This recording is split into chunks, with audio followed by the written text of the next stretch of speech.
आजको भिडियोमा चाहिँ हामीले चारवटा ब्याङ्कहरूको डिभिडेन्ड हिस्ट्रीको विषयमा कुराकानी गर्नेछौँ र विगतमा यो कम्पनीहरूले कति डिभिडेन्ड दिएको छ र यो वर्ष यो कम्पनीहरूले कति डिभिडेन्ड दिन्छ भन्ने कुरा चाहिँ हामीले आजको भिडियोमा हेर्दैछौँ र विशेष गरेर कुनै पनि कम्पनीले कतिको डिभिडेन्ड दिन सक्छ भन्ने कुरा चाहिँ विगतमा कस्तो डिभिडेन्ड दिएको छ भन्ने कुराले पनि धेरै महत्त्व राख्ने गर्दछ।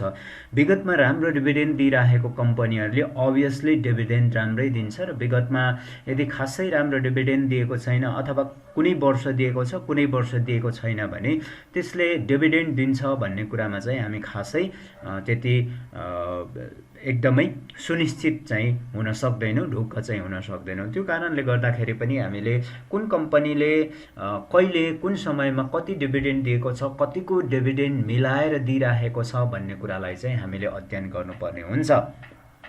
चारवटा ब्याङ्कहरूमध्ये पहिलो ब्याङ्क रहेको छ एनएमबी ब्याङ्क। एनएमबी ब्याङ्कले 2061-62देखि डिभिडेन्ड दिन थालेको छ हामीले हेर्ने हो भने, र यो 2061-62मा कस्तो डिभिडेन्ड दिएको छ भन्दाखेरि एनएमबी ब्याङ्कले क्यास डिभिडेन्ड दिएको पाइयो। 2061-62मा चाहिँ तपाईँको 30% क्यास डिभिडेन्ड दिएको छ। त्यस्तै गरेर 62-63मा 2060-61देखि सुरु गरेको रहेछ। 2061-62मा चाहिँ 31% डिभिडेन्ड भनेको सेयर बोनस मात्रै दिएको हामीले पाइयो। 62-63मा 24% सेयर बोनस, त्यस्तै गरेर 63-64मा 30% क्यास बोनस, त्यस्तै गरेर 64-65मा 10% सेयर बोनस, 65-66मा चाहिँ डिभिडेन्ड दिएको पाइएन। 66-67मा 20%, 10% सेयर र क्यास गरेर यो कम्पनीले 20% डिभिडेन्ड दिएको पाइयो। 67-68मा 9% डिभिडेन्ड, त्यस्तै गरेर 68-69मा दिएको देखिएन। 2069-70मा 10% क्यास डिभिडेन्ड दिएको छ। 2070-71मा 21%, 20% सेयर डिभिडेन्ड दिएको छ भने 1% क्यास दिएको छ भने 71-72मा 8% सेयर डिभिडेन्ड दिएको देखियो। 2072-73मा 20% डिभिडेन्ड दिएको देखियो। 2073-74मा 15% डिभिडेन्ड, 74-75मा 10% सेयर र 20% क्यास गरेर 30% डिभिडेन्ड दिएको देखियो। 75-76मा 21% र 14% गरेर 35% डिभिडेन्ड दिएको देखियो भने 2076-77मा यो कम्पनीले 16% डिभिडेन्ड दिएको चाहिँ देखियो। अब विगतको लगभग तपाईँको 5-7 वर्षदेखि यताको अवस्थालाई अब सबै नहेरे पनि लगभग तपाईँको 2069-70बाट चाहिँ कन्टिन्युली यो कम्पनीले आजसम्म डिभिडेन्ड नदिएको हामीले रेकर्ड पाउँदैनौँ। भनेको विगत 10 वर्षदेखि चाहिँ कन्टिन्युली यो कम्पनीले डिभिडेन्ड दिइरहेको छ। गएको वर्ष 2076-77मा यो कम्पनीले 16% डिभिडेन्ड दिएको देखियो भने यो वर्ष पनि तपाईँलाई एनएमबी ब्याङ्कले 15देखि 20%को डिभिडेन्ड राम्रोसँग दिन सक्छ भन्ने कुरा चाहिँ हामीले यसबाट पनि थाहा पाउन सक्छौँ। र एनएमबी ब्याङ्कले एकदमै राम्रो प्रोग्रेस गरेको छ यो वर्ष, त्यसैले गर्दाखेरि पनि अझै राम्रो डिभिडेन्ड यो वर्ष दिन सक्छ भन्ने कुरा चाहिँ हामीले हेर्न सक्छौँ।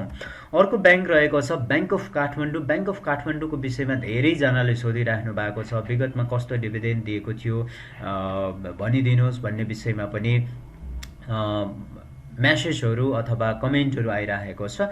ब्याङ्क अफ काठमाडौँ एउटा प्रोग्रेस गरिरहेको, एउटा वाच लिस्टमा राख्नुपर्ने ब्याङ्क, एउटा ब्याङ्क मध्येमा एउटा ब्याङ्क अफ काठमाडौँ पनि हो। यो कम्पनीले 2065-66बाट चाहिँ डिभिडेन्ड दिन थालेको देखियो। एकदमै राम्रो डिभिडेन्ड दिएको देखिएको छ। 40% चाहिँ तपाईँको सेयर डिभिडेन्ड दिनु भनेको कति राम्रो होइन। 40% डिभिडेन्ड, त्यो पनि सेयर बोनस दिनु भनेको कति राम्रो होइन। क्यास बोनस 7%, 2065-66मा 47% डिभिडेन्ड, 2066-67मा 15% गरेर 30%, 2067-68मा 34%, 2068-69मा 26%, 69-70मा 14%, 70-71मा 10%, 71-72मा 26% र 1% गरेर 27%, 72-73मा 23%, 73-74मा 13%, त्यस्तै गरेर 74 75 मा 25%, 75 76 मा 17%,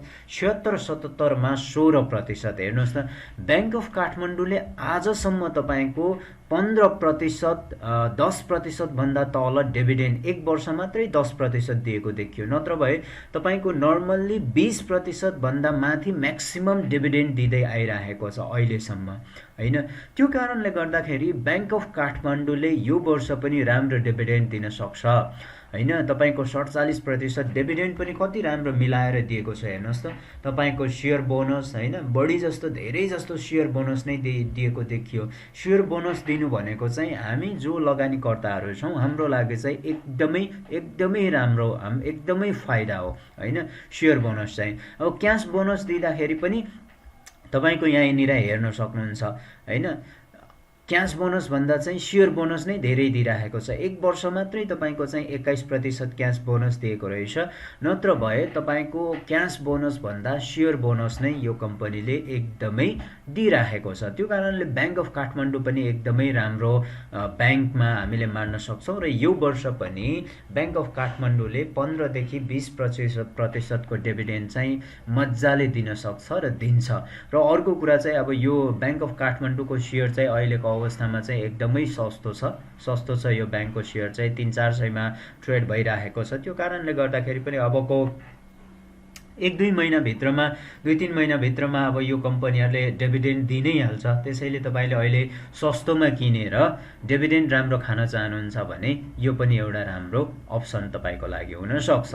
अर्को ब्याङ्क रहेको छ मेगा ब्याङ्क। मेगा ब्याङ्कले 2067-68 देखि सुरु भएको चाहिँ 2067-68 बाट रहेछ र यो कम्पनीले 69-70 बाट डिभिडेन्ड दिन थालेको देखियो। 69-70 मा 9% डिभिडेन्ड दिएको छ। त्यस्तै गरी 70-71 मा 12%, 71-72 मा 10%, 72-73 मा 13%, 73-74 मा 10%, 74-75 मा 7%, 75-76 मा 11%, 76-77 मा यो कम्पनीले 13% डिभिडेन्ड दिएको छ।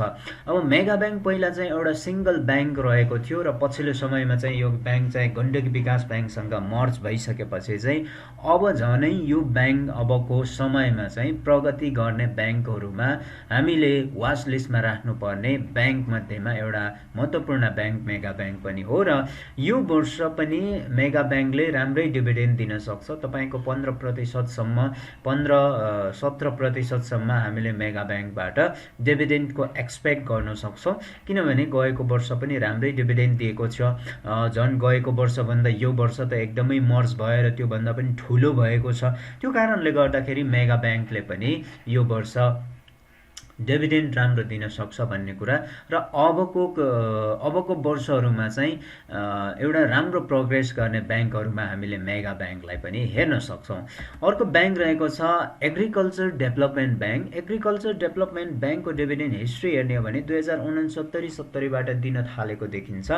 2069-70 मा यो कम्पनीले 31% डिभिडेन्ड दिएको थियो। 2070-71 मा 15%, 71-72 मा 15%, 72-73 मा 21%, 73-74 मा 21%, 74-75 मा 21%, 75-76 मा 30%, 76-77 मा 15% डिभिडेन्ड दिएको छ।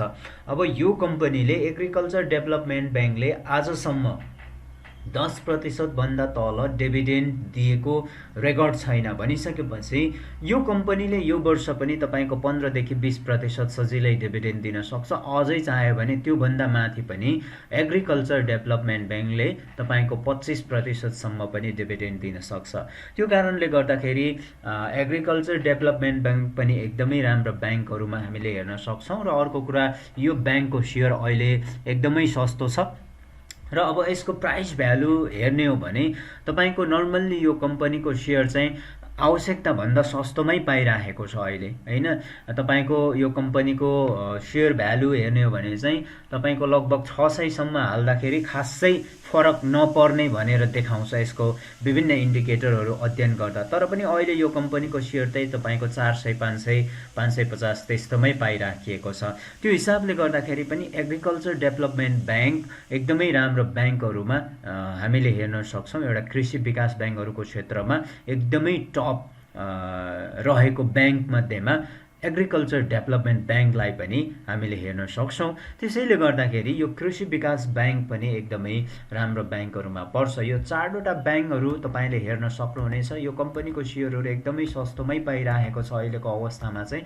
अब तपाईँ अलिकति होल्ड गरेर 1-2 महिना 3 महिना जति सस्तोमा किनेर 2-3 महिना होल्ड गरेर राम्रो डिभिडेन्ड खाने हो भने चाहिँ यस्ता खालका ब्याङ्कहरू तपाईँले हेर्न सक्नुहुनेछ। तपाईँले अब 1500, 1600, 2000 रुपियाँ तिरेर 10% डिभिडेन्ड खानुभन्दा तपाईँले 400-500मा किनेर 15%, 12% डिभिडेन्ड खानु भनेको चाहिँ तपाईँको लागि एकदमै फाइदाजनक हुन्छ। युट्युब च्यानलमा नयाँ हुनुहुन्छ सब्सक्राइब गर्नुहोस्, साइडमा रहेको बेल बटनलाई क्लिक गरिदिनुहोस्। Thank you so much.